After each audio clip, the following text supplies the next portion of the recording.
भाग 10। उपचार का एक सत्यव्यापी सिद्धांत। ये जाना माना सत्य है कि उपचार के विभिन्न तंत्रों से अपने अपने तरीकों से आश्चर्यजनक उपचार होते रहे हैं। इन सब के सार तत्व में यह सिद्ध होता है कि कहीं कोई परम सिद्धांत है जो सभी तरीकों में इस्तेमाल किया जाता है, और वो है अवचेतन मन, जो सभी उपचारों की आधारशिला है। अब समय आ गया है कि आपके ध्यान को एक बार फिर निम्नलिखित आधारभूत सत्यों की ओर आकृष्ट किया जाए। पहला सत्य, आप जो भी काम करते हैं वो दो भागों में विभक्त होकर किए जाते हैं, एक चेतन मन की ओर से, दूसरे अवचेतन मन की ओर से।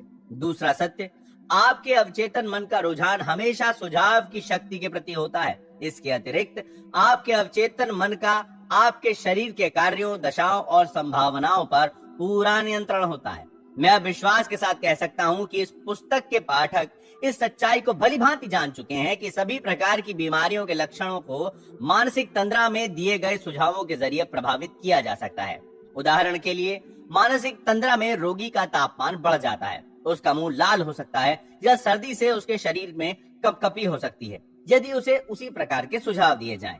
प्रयोग के लिए आप एक व्यक्ति को सुझाव दे सकते हैं कि उसे लकवा मार गया है और वो चल नहीं सकता। आप देखेंगे कि वो सचमुच में नहीं चल पा रहा है। प्रदर्शन के लिए तंद्रा में आप रोगी की नाक के पास कप में ठंडा पानी ले जाकर कह सकते हैं, देखो इसमें गोल मिर्च है, सूंघ कर देखो। वो छींकने लगेगा। क्या कारण है कि उसको एकाएक छींक आ गई? यदि एक व्यक्ति कहता है कि उसे धनिया की पत्तियों से एलर्जी है, तो आप उसके सामने हरी घास उसकी नाक के सामने रखो जब वो तंद्रा में हो, और कहो कि ये धनिया की पत्तियां हैं। वो तुरंत उसको सूंघकर नाक भौं सिकोड़ेगा और अपनी अनिच्छा दिखाएगा। ये सिद्ध करता है कि रोग का कारण मन में है। रोग का उपचार भी मानसिक रूप से किया जा सकता है। आपको मालूम है कि ऑस्टियोपैथी, कियोप्रैक्टिक मेडिसिन और नेचुरोपैथी के अतिरिक्त दुनिया की विभिन्न धार्मिक संस्थाओं की ओर से अभूतपूर्व उपचार किए जाते हैं, लेकिन अक्षुण्ण सत्य ये है कि ये सभी उपचार अवचेतन मन के माध्यम से ही किए जाते हैं, जो एकमात्र उपचारक है। गौर करें, शेव करते समय आपके मुंह पर एक छोटा सा कट लग जाता है, कैसे आपका अवचेतन मन उसे ठीक कर देता है। एक डॉक्टर घाव पर मरहम पट्टी करता है और कहता है नेचर ठीक कर देगा। नेचर मायने प्रकृति, प्रकृति का नियम, अवचेतन मन का नियम, या इसे अपनी इच्छा शक्ति कह लो, जो घूम फिरकर वही अवचेतन मन पर पहुंचती है। अपने को सुरक्षित रखने की इच्छा शक्ति प्रकृति का पहला सिद्धांत है। आपके सर्वाधिक शक्तिशाली अंतर्मन की भावना ही अपनी स्वप्रेरणा है, इच्छा शक्ति है। विभिन्न सिद्धांतों में अंतर। विश्व भर में विभिन्न धार्मिक पंथों की प्रार्थना उपचार संस्थाएं जो अलग अलग सिद्धांत प्रतिपादित करती हैं, उन पर बड़े पैमाने पर लंबी चौड़ी चर्चा करना बहुत उबाऊ और व्यर्थ होगा। इससे भी ज्यादा संख्या उन प्रतिष्ठानों की है जो ये दावा करते हैं कि चूंकि उनके सिद्धांत परिणाम देते हैं, इसीलिए वे ही सही हैं। लेकिन जैसा कि इस अध्ययन में वर्णन किया गया है, वे सही नहीं कहे जा सकते। आप यही भली प्रकार जानते हैं कि उपचार के अनेक तरीके या तकनीकें हैं।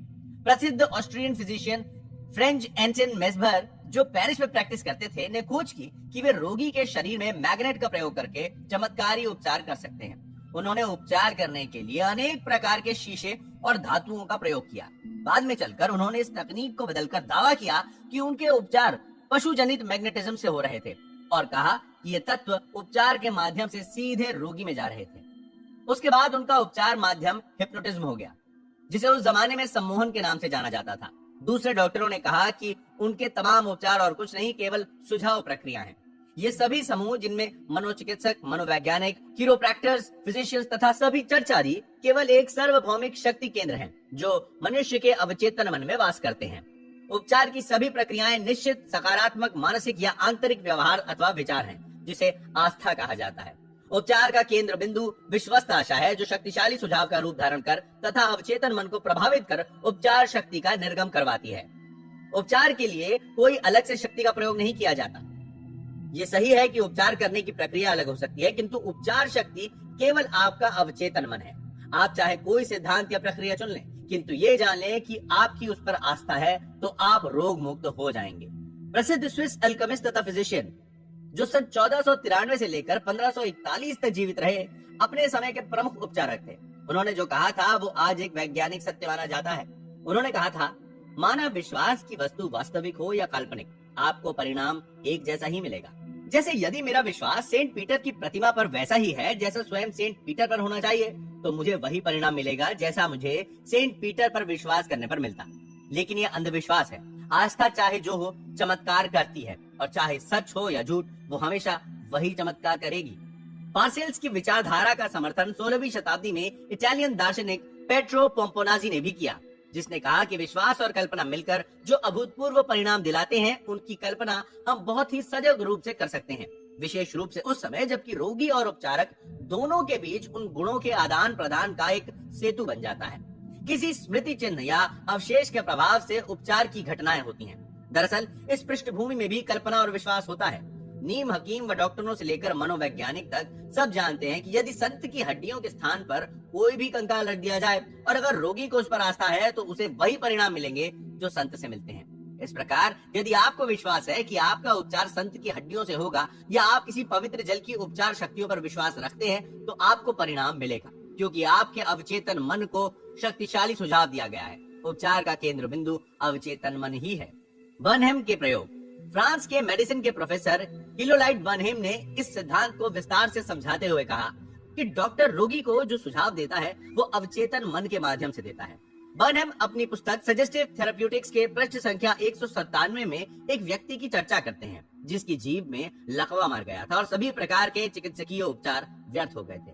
उसके डॉक्टर ने रोगी को बताया कि उसके पास एक नया यंत्र है जिससे उसे विश्वास है कि उसका इलाज हो जाएगा। डॉक्टर ने पॉकेट थर्मामीटर रोगी के मुंह से लगा दिया। रोगी ने उस नए यंत्र की कल्पना की जो उसे ठीक करने के लिए लगाया गया था। कुछ ही मिनटों में वो खुशी से चिल्ला उठा कि उसकी जीभ फिर से चलने लगी है। बर्नहेम ने बताया कि हमारे अन्य मामलों में भी यही तथ्य मिलेगा। एक युवती मेरे कार्यालय में आई। उसने लिखकर बताया कि पिछले 4 सप्ताह से उसकी आवाज बंद हो गई है। मैंने जांच में सही पाया। मैंने उसे बताया कि गुम हुई आवाज कभी कभी बिजली के प्रयोग से लौट आती है और ये तरकीब आसानी से सुझाव के प्रभाव से भी की जा सकती है। मैंने बिजली का वो अपरेटस मंगवाया और उसके स्विच को दबाकर उसके पास खिसकाया। मैंने कहा, अब आप जोर से बोल सकती हो। मैंने उसे ए अक्षर दिखाया, फिर बी और बाद में मारिया। वो धीरे धीरे बोलने लगी। गुम हुई आवाज लौट आई। यहाँ बर्नहेम ने रोगी की आस्था और आशा की शक्ति को दर्शाया है जो अवचेतन मन को शक्तिशाली सुझाव देने का काम करती है। सुझाव से फोड़ा पैदा करना।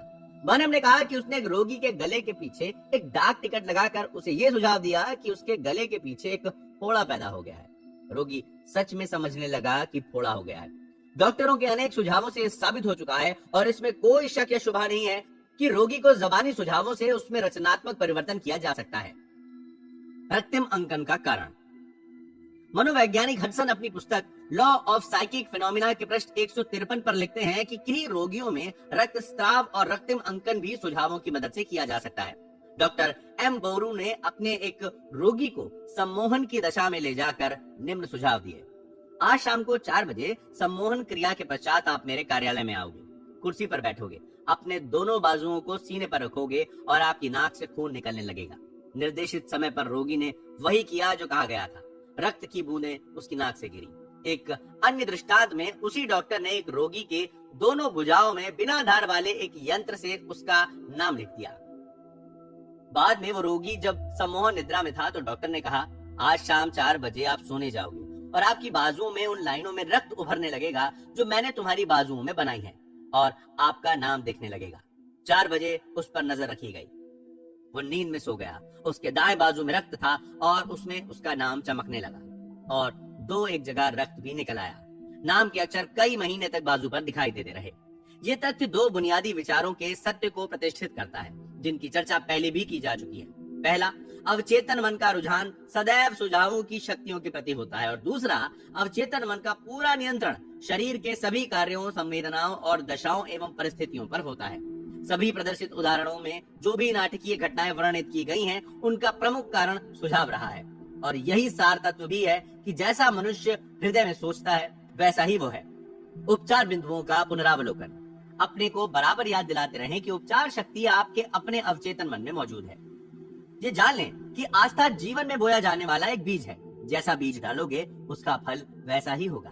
अपने मन में बीज की बुआई करो और उसमें आशा का पानी एवं खाद डालो, फिर देखिए वैसा ही फल मिलेगा जिसकी आशा आपने की थी।